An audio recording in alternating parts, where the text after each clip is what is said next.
Hello, it's Jewel Fitzgerald for Monday's Emissions from the Heart. I'm back from vacation, as you can see.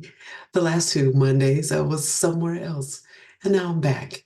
But we're going to continue what I was talking about rest. We've been talking about rest for at least 3 Mondays, and now this is actually the part three of rest in action. So let's just start looking at that. So, Rest in Action, part three, is where we'll go. So, I had plenty of rest on vacation, like I mentioned to you for the last couple times, and I hope some of you had an opportunity to read the articles. I'm trying to think, maybe I wrote 10 or 11, I don't remember, articles about what was happening on the trip. But this picture here is actually a picture of one of the places that we went to first. And that first place was called Walkway Over the Hudson. It's the longest elevated pedestrian walkway in the world. And the only reason I even found out about it, and it goes over the Hudson River, is from a cruise I went to last year with some girlfriends from church. And well, the one girlfriend from church, the other people were either her family members that I became friends with. So I learned about this walkway by talking with two totally different strangers that were from New York City that was also on a cruise line. And I forget why we were talking about New York City at all. It's just those one of those things. And they told me about this walkway. And I said, what? I've been to New York City a whole lot of times, New York State. Never heard of this walkway. The walkway is not in New York City. The walkway is north of New York, about an hour, hour and a half, but in New York State, near Poughkeepsie. I can never pronounce the name. It'd be easier for you to look up walkway over the Hudson. Poughkeepsie, something like that. And that's where it is. So that's why I never heard of it because it's north of the city.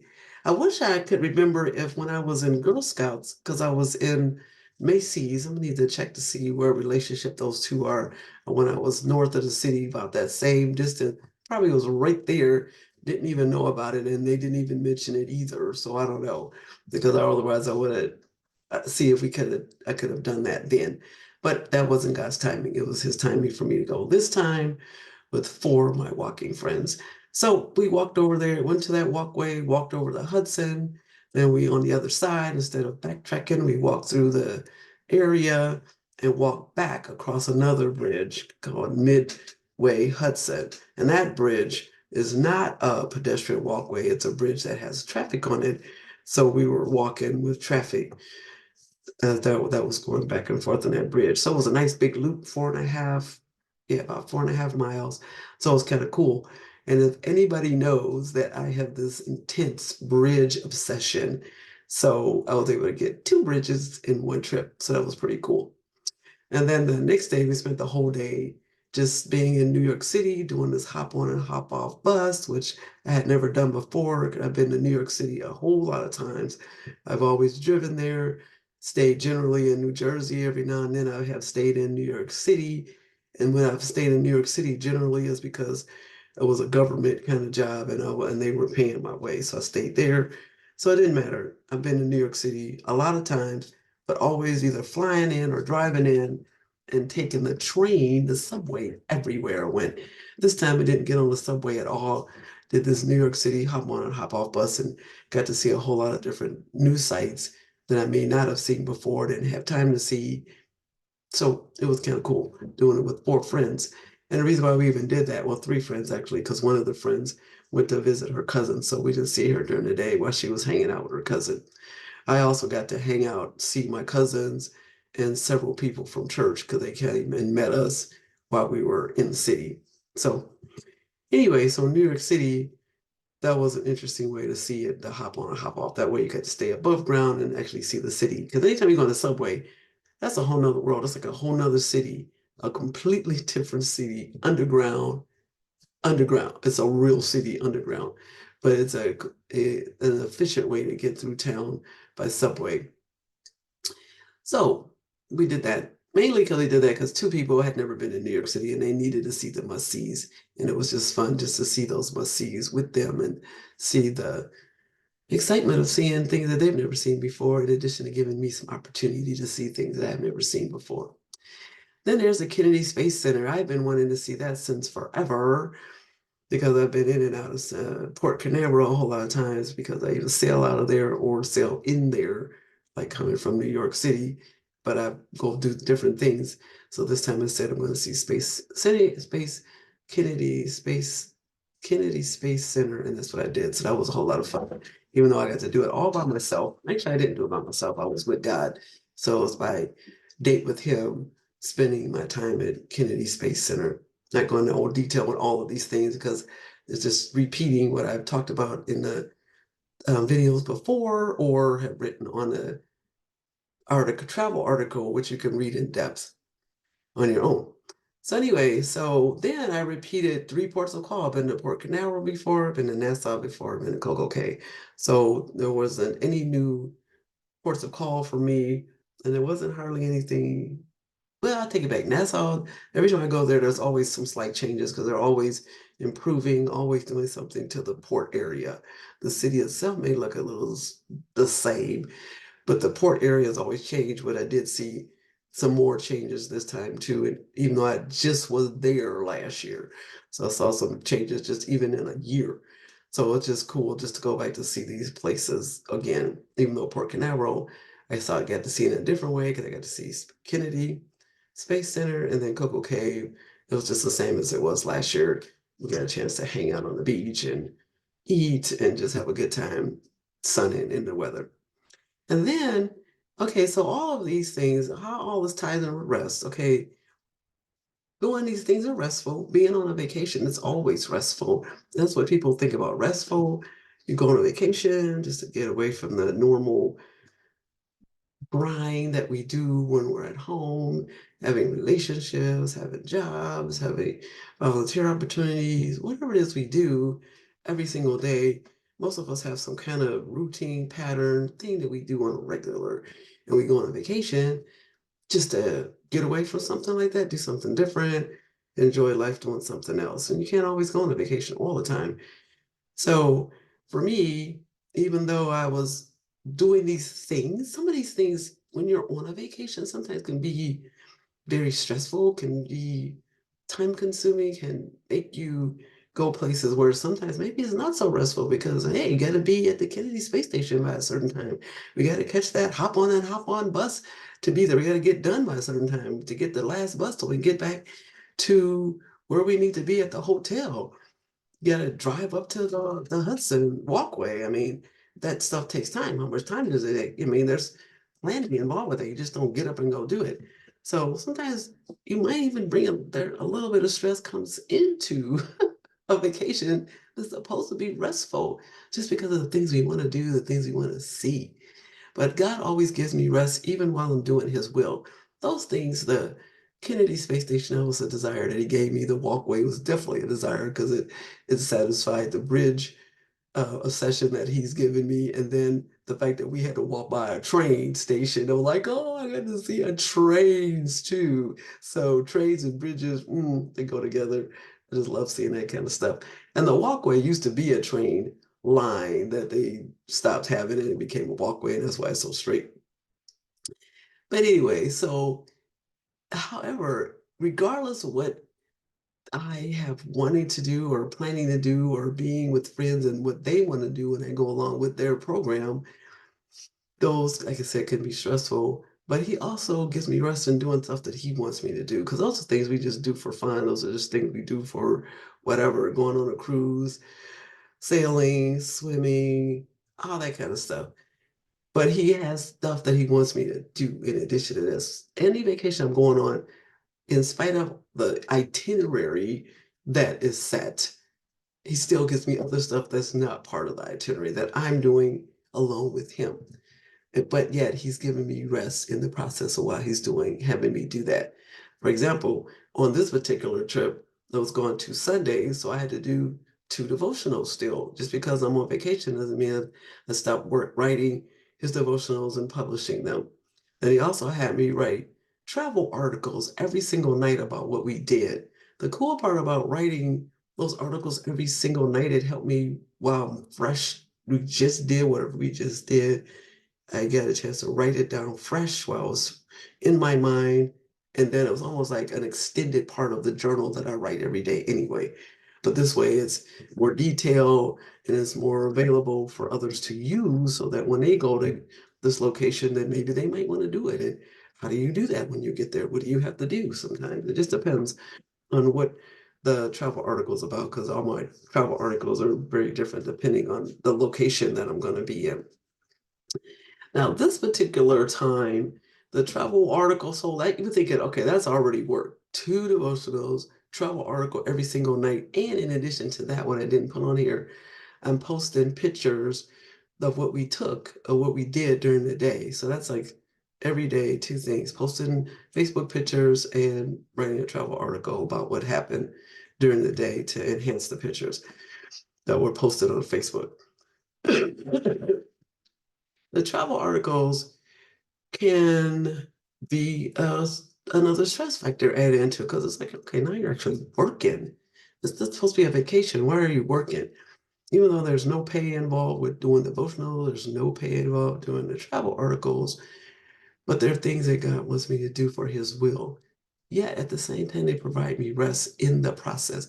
Something about the writing of the devotionals and writing of the articles gives me peace and joy in writing them, because other people get to read and enjoy the things that are written. And I get to retain what happened. It's kind of funny because I remember going to Egypt and Dubai and being on a Nile River with a group of 30 some people. I think it was 32 people back in 2020, 2021. And he had me to write these travel articles every night. And that's actually when it started, because I have been doing travel articles for a while, but I'm thinking, oh my goodness, that's going to be the time zone difference. Our itinerary was intense. I mean, they had us up early, early in the morning. And by the time we got back to the hotel, it was super late. Yeah, I'm still posting pictures and I'm still doing this travel article every single night. The crazier part about that one is then, or that some nights I got hardly any sleep. I mean, 2, 3 hours a night, because I was up late writing this on travel articles, and I couldn't do it any earlier than when we got back, because it's kind of hard to write a travel article if you're a bus and we're here, there, and yon, all over the country looking at stuff, taking pictures. Here on the cruise, however, and on most of my other trips, because the thing about that group trip was that it definitely was a group organized trip with an itinerary created by a travel company. So we didn't have control over the itinerary. Where here, we did have control over the itinerary. We made the choices to do the things that we did when we did them, as opposed to, we have to go by this particular company that says at 9 o'clock we're going to be here, 10 o'clock we're going to be there, blah, blah, blah, blah, blah. So here, with being on a cruise and being on land in New Jersey and hanging out in New York, I could write the article as early as I was able to. So, for example, on the cruise, especially on the days at sea, that was like fabulous. I could write the article piece by piece. Maybe I would, whatever I did in the morning, I just wrote da da da. Okay, then for the first 4 hours, we did blah blah blah, and then I did the last 4 hours later that night. Didn't wait until the evening. So a lot of times I got plenty of sleep. In fact, I got plenty of sleep all 12 days. We were going 12 days between the 3 days in New Jersey and technically 9 days on the cruise. That's 12 days. Man, just thinking about that still amazes me. Like heck, we were together 12 days. It's just amazing, because that's the longest the five of us have ever been together. 12 days. We've been together for races for 4 or 5 days, and one or two of them I may have been together with them maybe 10 days at the most on another cruise and a race. But 12 days was the longest, and for all five of us to be together. But it was also a schedule that we all chose. Some people, and we weren't together all the time. Sometimes we did things together, sometimes we did things apart, because that's the wonderful nature of being on a cruise. On the hotel part, we were generally together for those 3 days because there wasn't a whole lot of things we could do separately. Even though we had two separate cars, we could have driven somewhere else together, but we didn't do that. We just stuck together for the 3 days. And but with the cruise, we were all over the place doing whatever. We just know that at dinner time we'll eat together. So, like I was saying, it was a lot easier to do the tropical articles every night because I didn't have to stay up all night and do everything. So then also this other thing was added in. I had to also do 2 Monday admissions from the heart. I was having so much fun. Okay, Monday, the particular Monday, the first Monday on the cruise, I was able to do because we had just basically arrived at the hotel. But the second Monday, we were on the cruise by that time. So by that time, I was halfway through cruising. And on cruises, you eat and eat and eat. Ooh-wee. I live the life of being a Weight Watchers. I record all my meals and whatnot.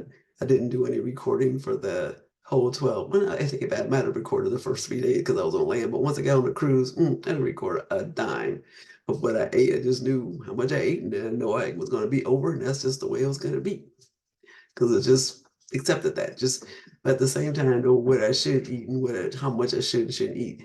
But somehow, by the time the second Monday emissions of the heart came around on that Monday, I was in such physical pain from eating too much food that was just wasted, laid out. Because if you eat too much food, you fall asleep. Food is supposed to give you energy and you just give you energy. But if you're eating too much food, you'll be in pain and passing out. So that night, I passed out way early. Somehow I got the travel article in. That wasn't a biggie, but I totally forgot. I think one problem besides being in pain and falling asleep, I totally forgot it was a Monday. I don't even know what day I thought it was until Tuesday morning when I was taking a shower. Oh shoot, I missed Monday's admissions from the heart. So you saw that article, that particular one where I did it on Tuesday or Monday's admissions from the heart. So that was kind of funny because I had totally forgot it was Monday. When you go on vacation, at least when I go on vacation, I have to keep remember what day is it? What day is it? What day is it? What we doing now? I don't know. But in spite of all that, 12 days, I got plenty of sleep. I got plenty of time to be alone. I got so much time to read. I took 3 different books and I got a chance to read it. All of them, one in particular, because I'm still reading this Stephen King book about the outsider. So I got to cut out a large portion of reading in because I got a chance to read every single day. And then the interesting part that happened that only God could have done is that I remember, was it 3 of us? Yeah, 3 of us went to breakfast in the morning because we didn't always eat breakfast together as five. Because sometimes 2 of us ate together, sometimes 3 of us ate together for breakfast.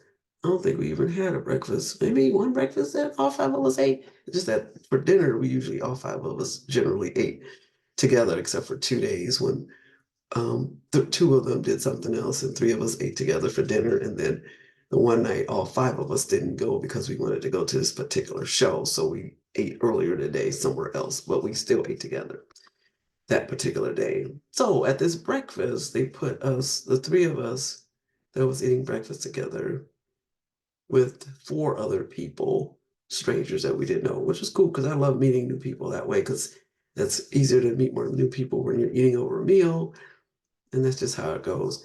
And one of those people was a YouTuber. She has been on YouTube for 9 years now. She was a teacher one time before that, but now she's been on YouTube for 9 years. I don't even know how we got to talking about that, but it was so cool talking to her because God sent her to tell me a message about how He wants me, one, to do the Mondays of missions from the heart, what needs to happen there, and then this is where the revelation came in. Noah mentioned it in last Monday's emissions that he opened my eyes to. He wants me to do another YouTube channel, but related to travel. And he's been nagging me about this, the Holy Spirit, earlier, because every time I wanted to while I was on that 12 days, I wanted to jump on the Mondays and Missions of Hearts because I wanted to talk about something that just happened on the cruise. I said, yeah, but Mondays and Missions of Heart has nothing to do with travel, so couldn't do that. So now I find out, just like I have 4 blogs, I could have 2 YouTube channels, two with 2 different topics because they're not related at all. The only thing that's common with them is that God is creating them through me, and He will always pop in there. The stuff He's not going to not be in there. They're just 2 different topics.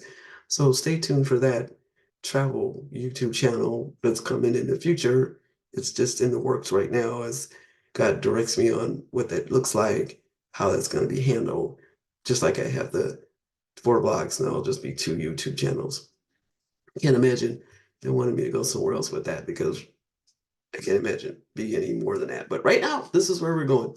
YouTube channel travel number 2 for travels coming up. Can't wait to do that because I already did a few videos while I was out there that will be put on that channel, and it's coming. So, in all of that, it's like I said, it sounds stressful, isn't it? I mean, I'm working, doing these little itineraries that we choose, and then also doing these articles, doing a YouTube. Still sounds like work, but it's not. Can't explain it to you. It's just that when God has me do something specifically, there's is rest with Him. It's not that rest. I'm laying down on the bed, chilling and sleeping all day. That is not rest. That's just refreshment so that you can, for your body to function. It's just resting with Him is a whole different kind of stuff because you're working with Him at the same time you're getting rest. And it's just amazing. So, any of you that are doing that, you can know because He gives you anything you want to do, any passion you have, that's always some kind of work that you can either make money off or it's just something that He just wants you to do so that His glory can be seen. So, and we all have desires of our heart that God gives us. But at the same time, He's the one that's giving us the desires of our hearts. We just have to trust in the Lord and do the good that He wants us to do, dwell in the areas in the life and the land that He wants us to, and enjoy all that safe pasture while we're there dwelling in it. And then making sure that we take delight in the Lord, and He will give us the desires of our heart. Because we can't make up these things. There's a lot of things we want to do. He just gives us these desires. I mean, there are a lot of desires that we get, yep, that are definitely sinful, coming from a whole nother element because of Satan. He's given us these other, I don't know if you want to say sensual desires that are sinful. You can know the difference. But those desires that are good, those desires that bring you truly joyful pleasure, He gives them to us. And then He doesn't just give them to you. He doesn't say, like for me, I always had a vision of going to Egypt to see the pyramids and the Sphinx. It's like, when was that going to come? Maybe it costs money. I don't know. Foreign country. Man, He fulfilled that desire in 2021. He does it all the time. I have a list of things yet to come and a whole list of things that's already been fulfilled. But only He gives them to me, and I just have to trust and believe that it's going to happen. Because so far, any desire He's given me, it has happened. I just don't ever know when it's going to happen, but it does. So let's just listen to what Paul says about. He says here in Philippians 12 through 16, Paul says, therefore, my dear friends, as you have always obeyed, not only in my presence, but now much more in my absence, continue to work out your salvation with fear and trembling. For it is God who works in you to will and to act in order to fulfill His good purpose. So do everything without grumbling or arguing, so that you may become blameless and pure children of God without fault in a warped and wait, okay, it should be corrupt generation. I don't know where, or crooked generation. Okay, I'm thinking about corrupt as another version, so that crooked threw me off here because I'm used to reading crooked. Corrupt generation, same thing, different version. Then you will shine among them like stars in the sky as you hold firmly to the word of life. as we live this life, let us do whatever it is God is telling us, because we are all, God is directing us to do whatever it is He wants us to do. And we might think that you can't be telling me to do that, because there's a lot of things He wants us to do, a lot of things He wants us to do. But in doing that, we are enjoying life. We're not suffering. We're going to suffer potentially, meaning suffering, meaning because if we're suffering, it's because we're suffering because the world doesn't like what we're doing. So then that's where the suffering comes in, because that's just the nature of the beast. That's just part of walking with God. There are certain things we'll suffer because we'll suffer abuse from other people. They'll talk about us or call us names. They'll do these things, these evil things to us, but that's because we're walking with Him. So that's just part of that equation. And it's just a small part of the equation. But the bigger part of the equation is we get rest as we do His work. We get joy. We get joy. We get to enjoy life while we're living here on earth. And then, wow, later on, when Jesus comes back, we'll get to really get a chance to really enjoy living with Him for eternity. So while we're on this earth, enjoy the things that He encourages us to do. Don't hear, oh no, you can't travel to so and so because you have no money. So if God is sending you there, pray to Him, get the information. He will tell you, He will enable you to do the things that you have a desire to do. It may sound like impossible, but there's nothing impossible with Him. He doesn't plant a seed in your head and go, sorry, you're not gonna go do that. I just like to play with your mind and have you thinking you're gonna be able to do this, that, and the other. You're gonna have these kind of great relationships, blah, blah, blah, blah, blah, because I'm just playing games with you. No, He wants us to enjoy life with Him, be refreshed all the time in doing what He wills us to do. And each of us is something different. So that's why I can't, it's kind of sounding me, I'm sounding kind of vague, because I can only talk about the things He's doing with me. I mean, I love to travel, I love to do all this, and He enables that to happen. And every time I go on a trip, every time I'm on the plane, basically after the plane or after driving there, once I'm at that location, I'm always have tears in my eyes because I'm like, Lord, you brought me here again. How do I get the privilege to be in this place, this space, with these people, without these people, whatever it is? Because there are so many people that want to travel, want to do the things I'm doing, but somehow something's keeping them from doing it. I don't know what it is, whether it's fear, whether it's, I don't know. But somehow you get me here, and I don't have a lot of money to do this thing. It's only because of God that enables me to travel, enables me to get rest even while He's working me, literally doing His will, whatever that is, whether it's something at church or there's something with people, whether it's something on a trip, no matter what it is, every day, or in a car with driver and students, whatever it is, just being with Him is like rest all the time. And then when I really get to lay down and chill and do nothing, it's like, wow, even more so. Because I did that on the last day of our cruise and I did nothing. I didn't do nothing. I just chilled, read my book, separated myself from the rest of the ladies. I spent the whole day all by myself, me and God, just having a good time because I knew I was transitioning back into coming back to Cleveland to continue to do the will that He normally has me do.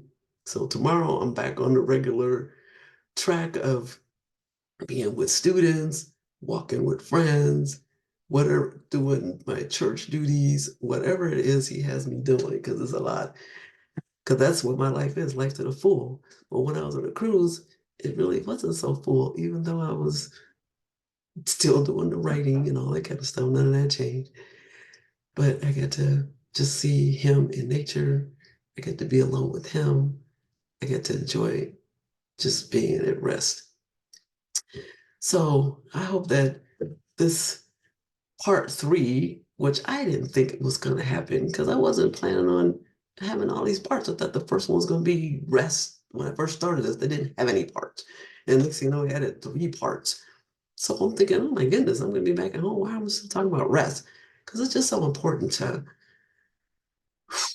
always be at rest, man, because when you're doing way too much stuff that's not ordained by God to do, there is something called no rest. You don't get no rest. You have mental breakdowns, so being with God is rest. He is the source of our soul. Jesus is our salvation. He is our rest. Without him, we cannot have rest.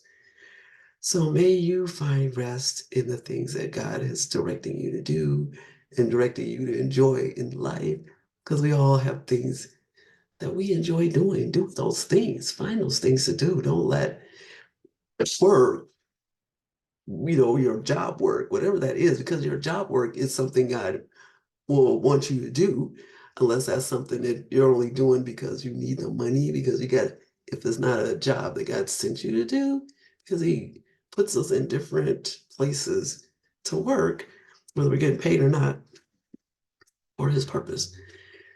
But in that work, we still find rest. We still find enjoyment.